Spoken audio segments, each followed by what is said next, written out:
कहाँ है आज हिंदू हृदय सम्राट? अपना जमीर बेच दिया, अपना ईमान बेच दिया, या फिर कुर्सी में आना चाहते थे, कुर्सी पे आ गए तो सब कुछ आप भूल गए? तो ये सवाल का जवाब तो योगी जी देंगे। बीजेपी के नेता सिर्फ आपदा में अवसर ढूंढते हैं। अगर इनको 4 पैसे फालतू के मिल जाएं, ये धर्म का मजाक उड़ाते हैं। दिमाग में, जहन में कुछ पत्रकारों के यही रहता है कि कैसी किसी भी तरीके से हिंदू और मुसलमान वाला टॉपिक खोज के लाया जाए, तभी महुआ का महबूबा हो जाता है, ठीक है ना? और इसीलिए ये लोग ये काम करते हैं। हमारा धर्म सभी धर्मों का सम्मान करना सिखाता है। हमारा धर्म ये सिखाता है कि अगर पैगंबर मोहम्मद साहब को गलत बोला जाए तो तब भी आपको बोलना चाहिए, और अगर माँ काली को गलत बोला जाए तब भी आपको बोलना। भारतीय जनता पार्टी वाले हिंदू होते हैं आपदा में अवसर ढूंढने वाले हिंदू।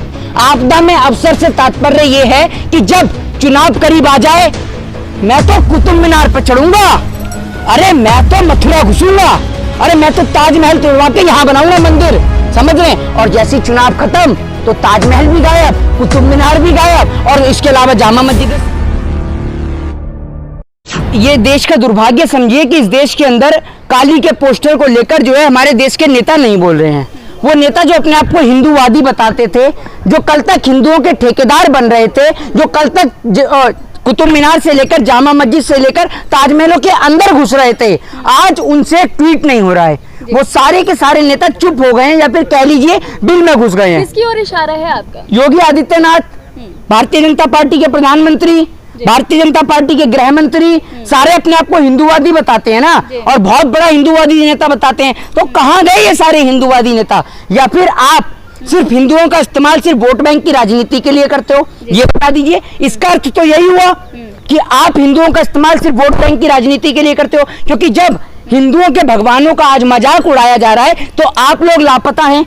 आज अगर देवी काली के पोस्टर पर सिगरेट लगाकर कोई आपत्तिजनक उनके लिए जो वीडियो बनाई जा रही हैं, और उनको डॉक्यूमेंट्री फिल्म को जो है वो रिलीज भी किया जा रहा है, और देश के नेता कुछ नहीं बोल रहे हैं, चुप और मौन क्यों हैं? लोग कह रहे हैं ये अभिव्यक्ति की आजादी है, कहा जा सकता है, ऐसे पोस्टर शेयर किए जा सकते हैं। अरे आप एक बात मुझे बताइए, अभिव्यक्ति की आजादी है, अभिव्यक्ति की आजादी बिल्कुल है, लेकिन अभिव्यक्ति की आजादी ये नहीं सिखाती है कि आप किसी की भी धर्म, किसी की भी आस्था के साथ खिलवाड़ करें।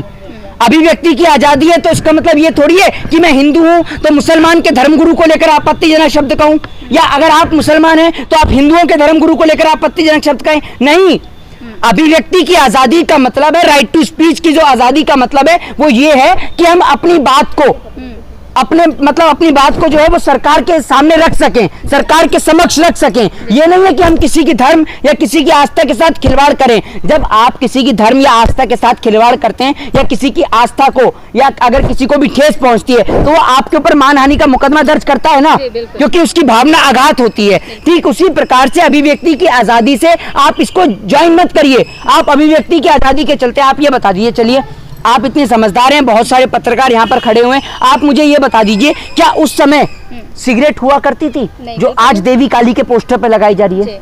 दूसरी बात ये कि चाहे कनाडा हो, चाहे यूएस हो, चाहे यूएसए हो, चाहे अमेरिका हो, चाहे यूएई हो, आप कभी जाइएगा गुजरात के अंदर, जब डांडिया होता है ना, जब नवरात्रि के दिन होते हैं, तो नवरात्रि के 9 दिन जब देवी माँ की आराधना होती है, माँ विंध्यवासिनी की आराधना होती है, माँ काली की आराधना होती है, माँ दुर्गा की जब आराधना होती है, तो लोग देश विदेश से गुजरात के डांडिया को देखने के लिए आते हैं। जब महाराष्ट्र के अंदर गणेश पूजन होता है, ठीक है, तो लोग गणेश पूजन को देखने के लिए आते हैं कि क्या होती है गणेश चतुर्थी, गणेश चतुर्थी को देखने के लिए आते हैं। जब इस देश के अंदर ईद मनाई जाती है तो लोग विश्व से घूमने के लिए यहाँ पर आते हैं कि ईद की रौनक यहाँ पर इंडिया में कैसी होती है।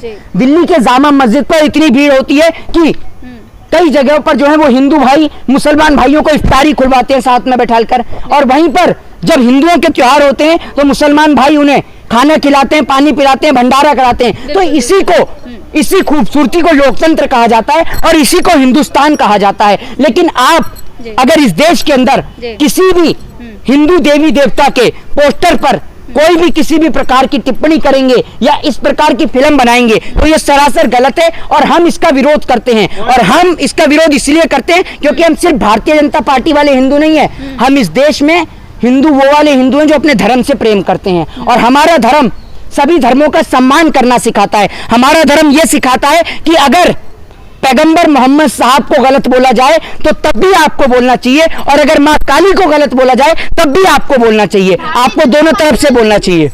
भारतीय जनता पार्टी वाले हिंदू कैसे होते हैं? भारतीय जनता पार्टी वाले हिंदू होते हैं आपदा में अवसर ढूंढने वाले हिंदू। आपदा में अवसर से तात्पर्य यह है कि जब चुनाव करीब आ जाए, मैं तो कुतुब मीनार पर चढ़ूंगा, अरे मैं तो मथुरा घुसूंगा, अरे मैं तो ताजमहल तोड़वा के यहां बनाऊंगा मंदिर, समझ रहे हैं। और जैसे ही चुनाव खत्म तो ताजमहल भी गायब, कुतुब मीनार भी गायब, और इसके अलावा जामा मस्जिद सब गायब। हिंदू देवी देवता का अपमान आखिर कब तक सहेगा हिंदुस्तान? ये तो जब तक आप जाके योगी जी से पूछिए, वो तो हिंदुओं के ठेकेदार बन रहे थे, और आप ही कल तक चिल्ला रहे थे हिंदू हृदय सम्राट। कहाँ है आज हिंदू हृदय सम्राट? बताइए ना। अपना जमीर बेच दिया, अपना ईमान बेच दिया, या फिर कुर्सी में आना चाहते थे, कुर्सी पे आ गए तो सब कुछ आप भूल गए। तो ये सवाल का जवाब तो योगी जी देंगे। अब भी तो कह रहे हैं हिंदू राष्ट्र बनाने की। हिंदू राष्ट्र बना रहे हैं। ऐसे हिंदू राष्ट्र बनाएंगे कि जब हिंदू देवी देवताओं का अपमान हो रहा है, ऐसे हिंदू राष्ट्र बनाएंगे। हमारा हिंदुस्तान बहुत अच्छा है, इंडिया बहुत अच्छा देश है। आप कह रहे हैं सुन लीजिए एक मिनट, की बात कर रहे अरे हैं, आप एक मिनट सुन लीजिए, लगातार होता रहा है अपमान। सुन लीजिए। ऐसे मैं क्या बोल रहा हूँ, मैं क्या बोल रहा हूँ, सुन तो लीजिए। ऐसे पीछे जो अब आप मुझे एक बात मुझे बताइए कि इन फिल्मों में किरदार कौन कौन है?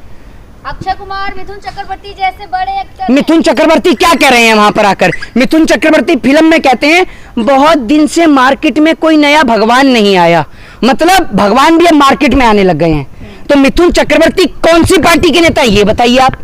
भारतीय जनता पार्टी के नेता हैं, ठीक है ना। तो आप खुद ये सोचिए कि बीजेपी के नेता सिर्फ आपदा में अवसर ढूंढते हैं। अगर इनको 4 पैसे फालतू क्या मिल जाए, ये धर्म का मजाक उड़ा देते हैं। रोहित शर्मा, आप कह रहे हैं आपदा में अफसर, इस समय कौन सी आपदा है देश पे, ये बता दीजिए। अभी कोई आपदा नहीं है ना, अभी सुन लीजिए, अभी कोई आपदा नहीं। आपदा का मतलब चुनाव।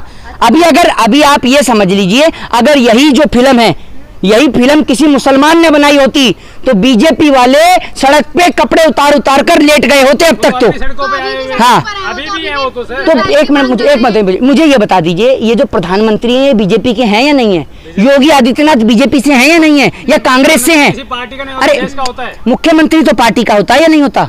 वो प्रदेश का होता है। किसका? पूरे प्रदेश का। तो कौन सी पार्टी से जीते हैं? भाजपा से हैं? हैं? नहीं, कहीं आप कहते हैं कांग्रेस से हो शायद, या सपा से हो, बसपा से हो। सपा से तो नहीं है, नहीं पक्का भाजपा से है ना। और प्रधानमंत्री जी कौन सी पार्टी से जीते? कांग्रेस से तो नहीं जीते हुए वो, नहीं वो भी भाजपा, वो भी भाजपा से जीते हुए ना। तो वो तो कह रहे थे कि मैं तो हिंदू हृदय सम्राट हूँ, तो आज नहीं बोलेंगे? वो हिंदू राष्ट्र बनाने की बात कर रहे हैं ना, तो इस बात पे क्यों नहीं बोल रहे हैं? हैं? किसी मुद्दे पे नहीं बोलते। कौन गूंगे हैं? गूंगे हैं? क्या कर रहे थे? प्रधानमंत्री है वो शायद। हाँ, तो कनाडा एक काम करिए ना, उस जिसने जो फिल्म बनाई है उसके घर पहुंच जाइए बुलडोजर लेकर, बुलडोजर चलवा दीजिए उसके घर पर। आपकी बुलडोजर तो जगह जगह पहुंच ही रही है, गरीबों के तो घरों पर पहुंच ही रही है, लेकिन बड़े आलीशान बंगलों पर नहीं चलती है बुलडोजर। तो हम तो इंतजार, सुन लीजिए, चिल्लाइए मत। चिल्ला नहीं रहे, सवाल कर रहे हैं आप, चिल्लाना। हाँ, तो एक सवाल का जवाब पूरा करने देंगे। ये आपकी गली मोहल्ले की डिबेट नहीं है जो कूद के करते हैं आप। आपको दिखा रहे हैं लाइव टेलीकास्ट, ऐसे ये आप दिखाते हैं, ये आप जैसे ये हाथ में माइक लेकर आप ऐसे चिल्लाते हैं। अर्नब गोस्वामी वाली डिबेट नहीं चल रही है, ठीक है ना। शांति से सुनिए, एक सवाल का जवाब लीजिए, ठीक है। और ये कूद पान वाली डिबेट जो अर्नब गोस्वामी के चैनल पे देखिएगा, आप अर्नब गोस्वामी वाले चैनल पे दीजिएगा ये वाली डिबेट। जी, डिबेट आपकी जो आपने बताया कि हम अर्नब गोस्वामी वाली डिबेट नहीं कर रहे हैं, तो मैं आपसे जानना चाहती हूँ, अभी ज्ञानवापी मस्जिद को लेकर के भी काफ़ी ज़्यादा कंट्रोवर्सी हुई थी। मैं आपसे उस पर आपकी राय जानना चाहती हूँ। क्या आपको लगता है कि ज्ञानवापी को लेकर के जो कार्रवाई की गई है सरकार द्वारा, और काली के पोस्टर पर अभी तक सरकार की तरफ से कोई भी बयान नहीं आया है, उसको कैसे खोल रही है? देखिए, दोनों चीजों में एक बहुत बड़ा डिफरेंस और अंतर है। ज्ञानवापी मस्जिद जो है वो आती है उत्तर प्रदेश के अंदर, और उत्तर प्रदेश से राजनीति की शुरुआत होती है।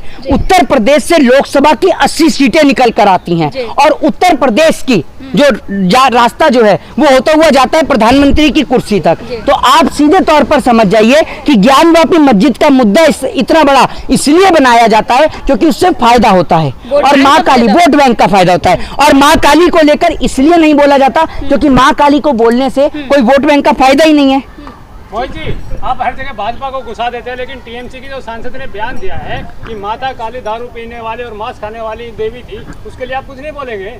आपने पूछा एक बार भी? और एक मिनट, और आपने मेरे तमाम स्टेटमेंट सुने जो आप बोल रहे हैं, या अपनी मर्जी से जो मन में आता है वो बोल देते हैं? उनको कहिए कि आप बंगाल रहते हुए माँ दुर्गा को नहीं पढ़ पा रही हैं, तो ये आपकी एक गलत फहमी। आप पढ़िए, माँ काली के बारे में पढ़िए कि माँ काली ने किस तरीके से, जब आप पढ़ेंगी ना, जब आरती हमारे में गाई जाती है नवरात्रों के 9 दिन में, तो उसमें भी एक लाइन भी है कि खड़ग खप्परधारी, ठीक है ना, है ना? तो खड़ग खप्परधारी का आप मतलब समझिए कि क्या होता है। वो जो खप्पर हाथ में होता है, इसमें माता जो है वो रक्त लेकर पिया करती थी। आप जानते क्या है माता रानी के बारे में? और उनका मेरे ख्याल से जो है वो मन भर गया है, या फिर कह लीजिए कि टीएमसी में रहने की इच्छा नहीं होगी, तभी बीजेपी में जाना चाह रही हैं। और दूसरी बात ये कि आप ये मुझे बता दीजिए कि क्या उस समय पर सिगरेट हुआ करती थी जो ये लोग इस प्रकार की बातें कर रहे हैं? इस सवाल का जवाब दीजिए। आपने नुपुर शर्मा की गिरफ्तारी की मांग उठाई थी, क्या टीएमसी सांसद महबूबा मोइत्रा की गिरफ्तारी की मांग करते हैं आप? महबूबा? महुआ ये कौन महबूबा कौन सी आ गई है ये? महुआ मोइत्रा। ये देख लीजिए, ये इस तरीके के पत्रकार हैं। मैं इनको गलत नहीं कहा कि अर्नब गोस्वामी की डिबेट चला रहे हैं या सुधीर चौधरी को देखकर आते हैं। देखा ना, उन्हीं के चैनल पर जी न्यूज पर भी आपने देखा होगा कि किस तरीके से राहुल गांधी का जो है इसी तरीके से एक वीडियो को कहां से कहां ज्वाइन करके लगा दिया गया। तो इन्होंने अभी महुआ मोइत्रा का किस तरीके से इन्होंने करा महबूबा, देख रहे हैं? तो आप क्या सोचते हैं? जुबान उनकी फिसल गई होगी। हाँ? जुबान फिसल गई होगी। जबान नहीं फिसल जी। गई, असल में इनके दिमाग में, जहन में कुछ पत्रकारों के यही रहता है कि कैसे किसी भी तरीके से सिर्फ हिंदू और मुसलमान वाला टॉपिक खोज के लाया जाए, तभी महुआ का महबूबा हो जाता है, ठीक है ना? और इसीलिए ये लोग ये काम करते हैं। तो ऐसे लोगों से सतर्क रहें, सावधान रहें। जय हिंद, जय भारत।